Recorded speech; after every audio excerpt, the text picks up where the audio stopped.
Nesse vídeo você vai conhecer uma das histórias mais fantásticas da aviação. A história do maior hidroavião e maior avião de madeira já construído. Eu tô falando do gigante Hughes H-4 Hercules, o famoso Spruce Goose.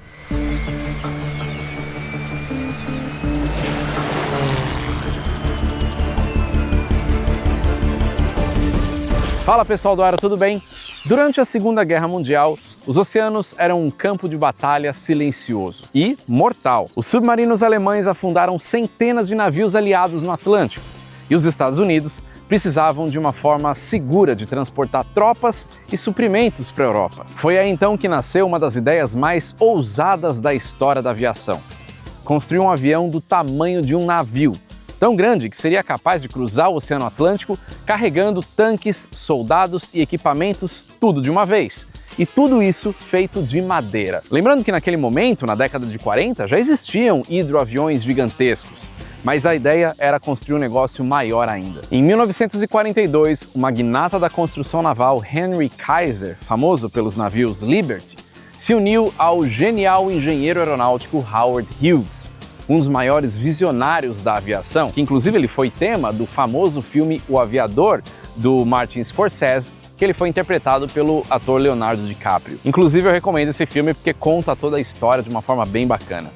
Bom, eles dois juntos assinaram um contrato para desenvolver um projeto que seria chamado de HK-1, H de Hughes e K de Kaiser. A missão era criar um navio voador capaz de levar 68 toneladas de carga, algo entre mais ou menos 750 soldados ou até 2 tanques M4 Sherman, cada um pesando mais de 30 toneladas. Naquela época, a proposta de criar um hidroavião parecia até algo sensato, já que não existiam aeroportos para suportar um avião desse peso, desse tamanho todo. Só que tinha um pequeno problema. O governo americano tinha restringido o uso de materiais estratégicos de guerra, como o alumínio, e ao mesmo tempo, a preocupação que seria pesado demais para voar. A solução?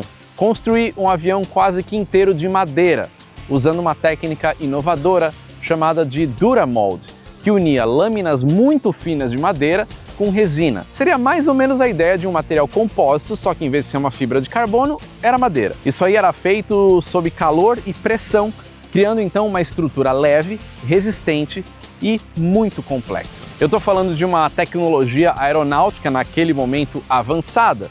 Hoje existem várias tecnologias novas de material, inclusive não só material para aviação. Sabe qual que é uma solução de material que dá para você levar no seu dia a dia?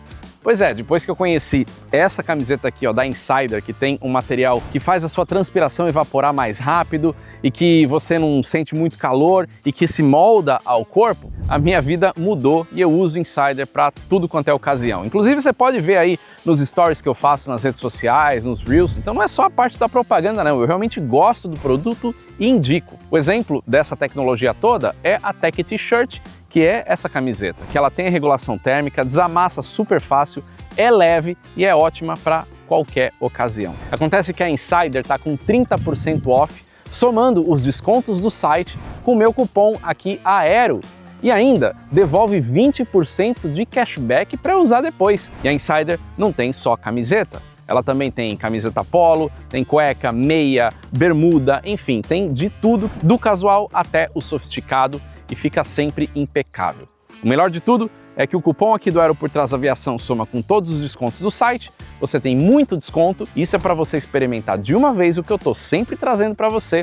Muita gente fala, poxa, mas de novo você está falando de Insider? Sim, porque vale a pena, o produto é bom e você vai gostar, tenho certeza disso. É só você acessar o link que está aqui na descrição, não fica de fora dessa, já aproveita essa oportunidade única e usa um produto de qualidade com materiais tecnológicos.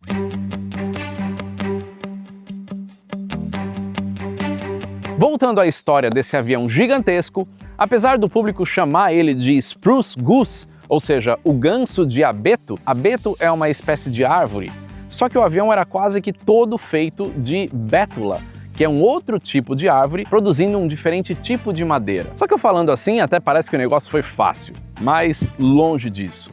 O Hughes era obcecado pela perfeição e se recusava a aceitar qualquer detalhe que não fosse absolutamente impecável.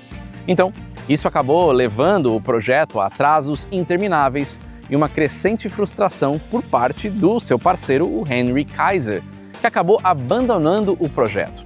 A partir daí, o Hughes seguiu sozinho, rebatizando a aeronave como H-4 Hercules. H de Hughes, tirou o K. O tamanho do projeto era simplesmente um absurdo, uma envergadura de quase 98 metros. Essa envergadura é maior do que a envergadura do famoso Antonov AN-225, que foi o maior avião do mundo. No final das contas, o H-4 Hercules só perdeu em envergadura quando o Stratolaunch, que veio décadas depois, foi lançado com 117 metros de envergadura. Já a altura chegava a incríveis 24 metros, um dos maiores do mundo, e ele ficou como o maior do mundo por décadas, até a estreia do Airbus A380, que chegou também aos 24 metros de altura. Só que o A380 veio muito tempo depois. Já o comprimento era de 66 metros, era o maior avião da época.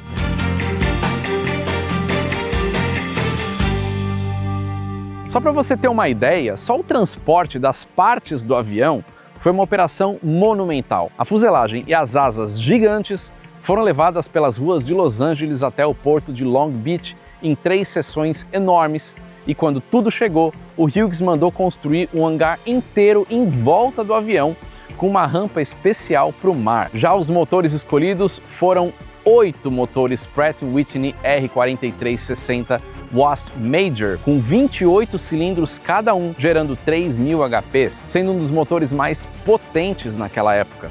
Ou seja, quando todos esses 8 motores eram somados, eu estou falando aí de 24.000 HPs para tirar esse avião da água. E lembrando que, para um avião decolar da água, ele precisa de uma forcinha maior para vencer o arrasto da água, que não é pequeno.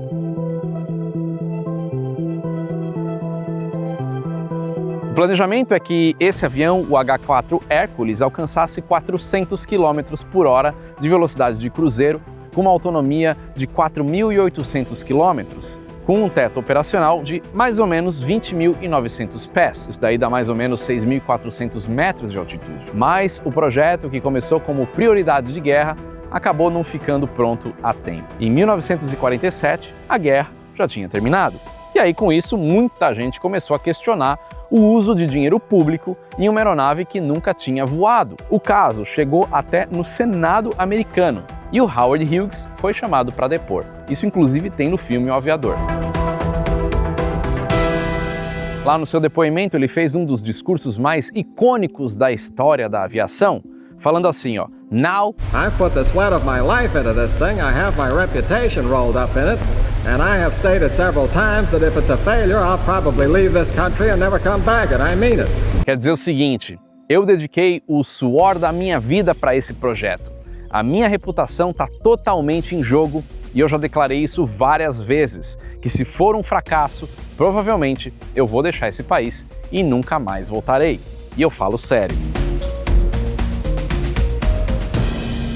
O custo estimado do projeto era entre 23 e 25 milhões de dólares, que se a gente trazer para o dinheiro de hoje, fica aí em torno de 364 milhões de dólares. O Hughes estava determinado a provar o contrário, então voltou para a Califórnia durante uma pausa nas audiências e, no dia 2 de novembro de 1947, lá no porto de Long Beach, milhares de curiosos se reuniram para assistir os testes do gigante. O Howard Hughes assumiu os comandos do seu avião junto com seu copiloto Dave Grant e mais um grupo de pessoas a bordo, entre engenheiros, jornalistas, convidados, e foi aí que o H-4 Hercules iniciou a sua corrida sobre a água e depois de 2 tentativas, o Hughes tomou a decisão de puxar o manche e decolar.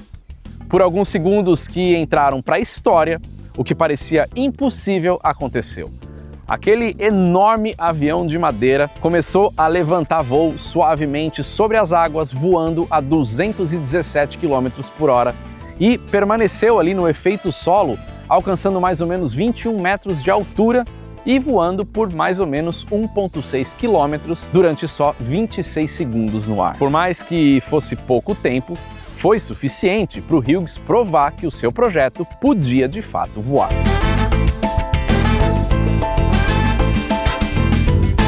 Só que aquele sonho que parecia o início de uma nova era não passou desse único voo. o H-4 Hercules nunca mais decolou e com isso, infelizmente, o seu desempenho estimado nunca foi provado por meio de testes de voo. O Hughes manteve o Spruce Goose em um hangar climatizado com uma equipe de centenas de funcionários cuidando da aeronave em segredo absoluto, como se ela pudesse voar novamente em qualquer momento.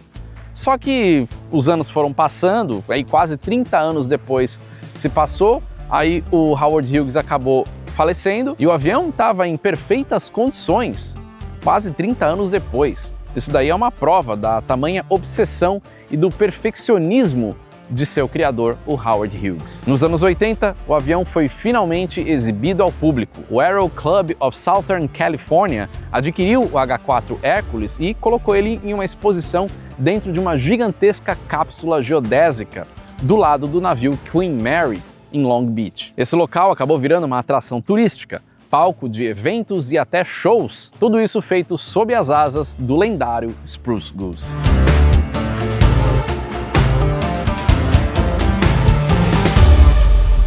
E aí, quando a Disney assumiu o controle do complexo, o projeto foi descontinuado. Então, em 1992, uma nova proposta surgiu. O Evergreen Aviation and Space Museum, no Oregon, ofereceu um novo lar para esse avião gigante. A transferência do avião foi uma operação épica. Ele foi desmontado, transportado de barco pelos rios da costa oeste e depois por trem e caminhões até chegar na pequena cidade de McMinnville, em fevereiro de 1993. A viagem durou 138 dias e percorreu mais de 1.600 quilômetros. Lá, o H-4 Hercules foi restaurado e finalmente colocado em exibição permanente. Em 2001, o museu abriu as portas oficialmente e desde então, mais de 150 mil pessoas por ano visitaram o maior avião de madeira já construído na história. Em 2024, ele foi oficialmente listado no Registro Nacional de Lugares Históricos dos Estados Unidos, garantindo que essa história vai ser preservada para sempre.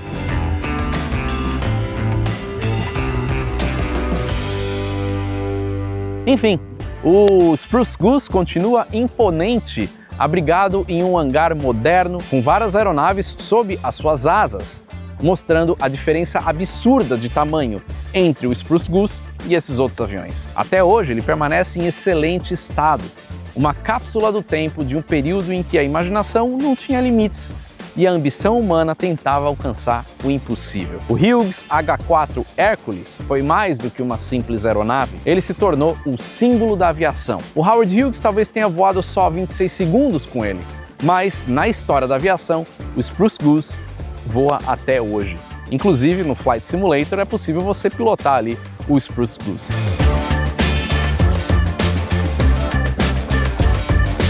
Essa é uma história fantástica de um avião que marcou o seu tempo. Eu aconselho você a assistir o filme O Aviador, porque tem bastante imagens legais ali, recriadas, né, pela produção. Muito bacana. Bom, é isso, espero que você tenha gostado desse vídeo, não deixa de curtir e compartilhar. E agora, mais uma vez, eu provo a tecnologia da Tech T-Shirt da Insider, porque ó, a câmera já tá toda molhada aqui, eu preciso terminar logo esse vídeo, mas meu cabelo tá molhado, mas a camiseta tá seca. É incrível. Vai lá, aproveita os descontos, sua última chance do ano, não deixa para depois. Se você gostou do vídeo, não deixa de curtir, compartilha e deixa um comentário pra gente aí embaixo. É isso aí, valeu e até o próximo vídeo.